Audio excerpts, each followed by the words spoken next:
Buen día a todos. Mi nombre es Noemí Denías Ramos Coucle. El día de hoy les voy a traer la presentación del artículo Aspectos críticos a considerar en el aislamiento de bacterias benéficas, el cual es escrito por Morales García y colaboradores. Bueno, a manera de introducción, en el mundo existen una actividad microbiana muy extensa y a pesar de esto solamente se conoce el 1% de especies bacterianas, por lo cual se desconoce la función ecológica de la mayoría, ya que estas pueden tener propiedades benéficas tanto para la agricultura, la ecología, la bioremediación y la biomedicina. Hay algunas bacterias que son bacterias benéficas de rizósfera, las cuales promueven el crecimiento de las plantas, ayudándolas, por ejemplo, con la fijación biológica de nitrógeno, ayudan en el aumento de disponibilidad de nutrientes o con la producción de hormonas, las cuales influyen en la morfología y el tamaño de las raíces. También hay otras bacterias benéficas degradadoras de compuestos tóxicos, los cuales pueden ser muy útiles para tratamientos de enfermedades o como productos importantes para la industria. Debido a que se desconoce la mayoría de esta ecología microbiana, los cazadores de microorganismos, pues te han tenido un gran interés por aislar nuevas especies de bacterias para descubrir futuras bacterias que nos ayuden para beneficio humano. Debido a se han creado ciertos métodos para aislar bacterias. Y ahorita vamos a hablar un poquito más de eso. Para el aislamiento de bacterias hay una metodología la cual puede ser como rutinaria, pero muy pocos cazadores son expertos en esta metodología, por lo cual nos presentan 4 puntos importantes que debemos considerar para aislar las bacterias. En el primer punto, nos comentan que la muestra de interés debe obtenerse en condiciones axénicas, lo que quiere decir que debe haber un ambiente en donde solamente se encuentre el organismo que es de nuestro interés. También cuando tengamos la bacteria de interés, nuestra muestra, se nos sugiere hacer unas diluciones seriadas en factor 1 a 10 y poner 100 microlitros de la muestra en cada disolución para tener un mejor aislado de nuestra bacteria. Y para tener una mayor selectividad, nos recomiendan un aislamiento con antifúngico, pero esto también puede ser un poquito contraproducente, ya que pueden ser tóxico para ciertas bacterias, por lo cual también se recomienda un aislamiento sin antifúngico. Y como cuarto punto que debemos considerar es la composición de los medios de cultivo, ya que va a depender mucho el tipo de fuentes de carbono, de nitrógeno y los nutrientes específicos, lo cual va a dar prioridad de crecimiento a algunas bacterias e impedirá el crecimiento de otras. Hablando más sobre los medios de cultivo pueden encontrarse como medios de soporte líquido, gelificado o semigelificado, los cuales van a contener una fuente de carbono, una fuente de nitrógeno y en ocasiones nutrientes específicos y sales minerales que ayuden para el crecimiento y el desarrollo de las bacterias. También se clasifican de manera general en función a su composición. Pueden ser medios ricos o medios mínimos, que ahorita les voy a hablar un poquito más de eso. Pero antes, para especificar para qué se ocupa cada medio gelificado, semigelificado y líquido. El medio gelificado se usa para el aislamiento y mantenimiento de bacterias a corto plazo.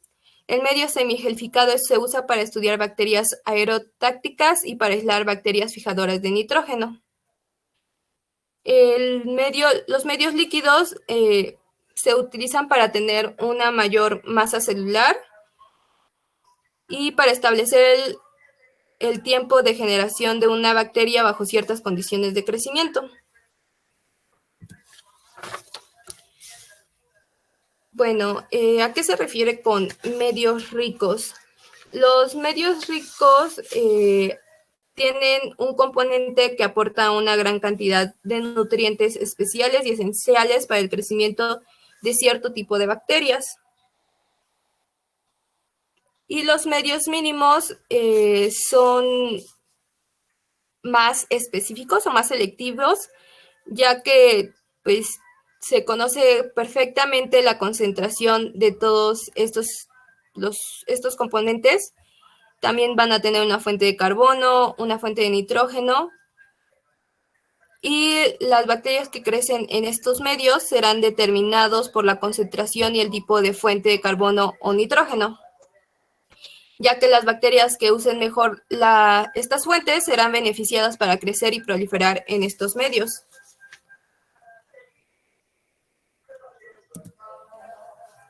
Aquí hay ejemplos de los medios ricos o nutritivos. En subrayado en negrita se encuentran los componentes que son los que les dan esta gran cantidad de nutrientes esenciales o especiales. En LB tenemos que es bactotriptona y extracto de levadura. En McConkey es las pectonas y las sales biliares. En agar sangre, infusión de músculo de corazón y peptona. En agar chocolate, los componentes son sangre también y dice que son desnaturalizados por calor. Tenemos también el medio mesma, que es extracto de levadura, el SIP, que es extracto de levadura, rojo Congo con extracto de levadura también, agar levin, que es la peptona, y el MS, que es el agua de coco. Algo que hay que destacar de estos componentes que aportan gran cantidad de nutrientes es que no se conoce la composición química exacta, por lo cual no se puede crear como una réplica de esto, ya que, por ejemplo, en el extracto de levadura, esto va a variar dependiendo al lote de compra. Y, por ejemplo, en el agua de coco, va a depender mucho la fisiología de la planta de la cual se obtuvo esta agua de coco. Y, bueno, para los medios mínimos, tenemos estos ejemplos. Por ejemplo, el MM9, el cual su fuente de carbono puede ser glucosa, pero esta también puede variar, o puede ser citrato. Y esto es útil para evaluar el consumo pues, de fuentes de carbono. Está el M8, que es útil para evaluar las fuentes de nitrógeno. Está el NFB semigelificado, que es útil para identificar la identificación de bacterias fijadoras de nitrógeno. El LGI semigelificado, que es útil para las bacterias fijadoras de nitrógeno. Y el medio BAC, que es un medio donde dan preferencia al crecimiento de cepas de género Burkholderia.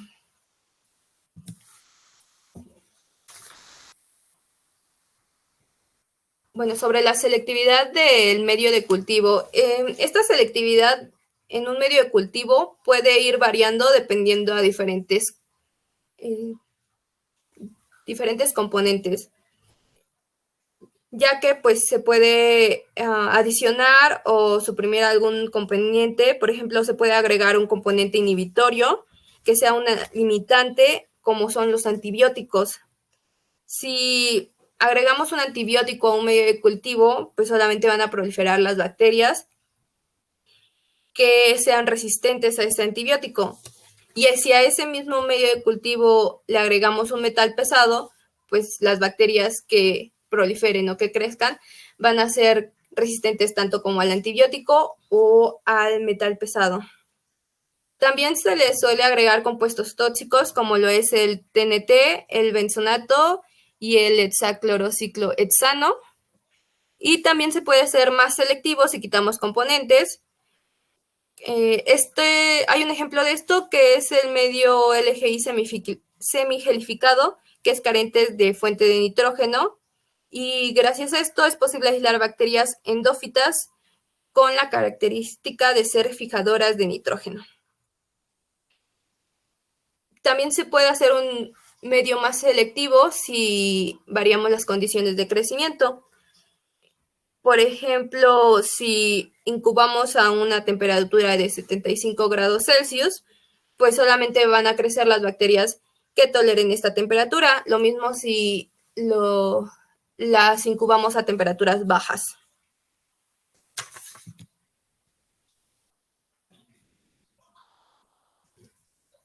Bueno, antes de pasar a las bacterias no cultivables, también las bacterias pueden producir sustancias de tipo inhibitorio, entonces puede crear como una competencia microbiana en los medios de cultivo si llegamos a cultivar pues 2 bacterias. Y debido a esto y a que un medio de cultivo puede ser variado fácilmente, no hay un medio universal con el que podamos pues cultivar toda la ecología bacteriana que tenemos, y pues que cultivemos una en ciertos medios y que se prolifere más que otras. Cuando tenemos una muestra, por ejemplo, de suelo, no quiere decir que sea la más abundante en esa muestra, sino que pues se adaptó mejor a ese medio de cultivo. Bueno, ahora sí, las bacterias no cultivables. ¿Qué quiere decir esto de no cultivables? Estas son bacterias que están detectadas en el ambiente, pero que no ha sido posible cultivarlas por los métodos disponibles que tenemos. O sea, no es posible aún ponerlas en un medio de cultivo. Debido a esto también se han desarrollado o se ha ido de la mano con metodologías moleculares para poder encontrar nuevas especies de bacterias. Por ejemplo, están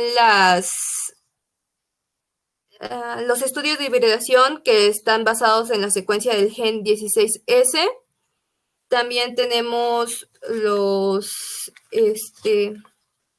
DGGE, que es la electroforesis en gel con gradiente desnaturalizante. El TTGE, que es electroforesis en gel con gradiente de temperatura. También por clonación de productos de PCR en vectores y secuencias, o por hibridación in situ, la cual es por medio de sondas de DNA fluorescente, en el cual se marca hay una sonda específica con la cual se marca el gen 16S y se permite pues ver por medio de fluorescencia. Y con esto pues también nos puede ayudar a estimar la tasa de bacterias específicas que estamos buscando. Bueno, ¿cómo podemos capturar un mayor número de especies cultivables? Y esto puede ser posible si variamos el tipo de medios de cultivo. Si lo variamos, mayor va a ser la probabilidad de éxito para capturar nuevas especies bacterianas. Podemos tener con la misma muestra y diferentes medios de cultivo, pues ponerlas para poder capturar el mayor número de especies de esa muestra.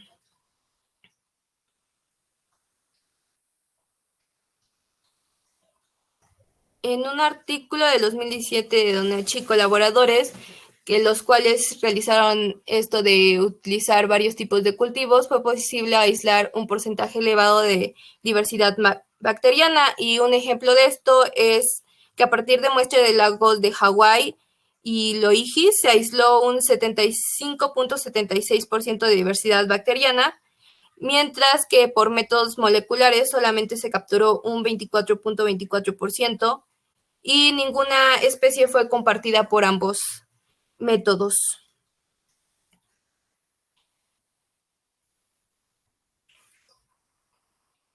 Y bueno, ya que tenemos o ya que capturamos el mayor número de especies cultivables, una vez que tenemos estos aislados, vamos a buscar cuáles de ellos son los mejores para desempeñar la función benéfica de la cual estamos buscando, ya que a pesar de ser de la misma especie, hay algunos linajes que son más eficientes que otros y nos pueden dar muchos mejores resultados. Y bueno, como conclusiones, las metodologías moleculares han permitido elucidar nuevos otus y también han ayudado a explotar los potenciales benéficos de estas bacterias, por lo cual se debe de tomar el reto de elaborar medios de cultivos novedosos y variados. Y una vez ya aislados y caracterizados, sería prudente elaborar medios de cultivo selectivos para el mejor crecimiento de la especie, y esto con la finalidad de conocer mejor la distribución. Y después de esto sería conveniente buscar cuáles son los miembros de la misma especie o las mejores en desempeñar la función benéfica que buscamos. Y bueno, eso ha sido todo por mi parte. Muchas gracias por su atención.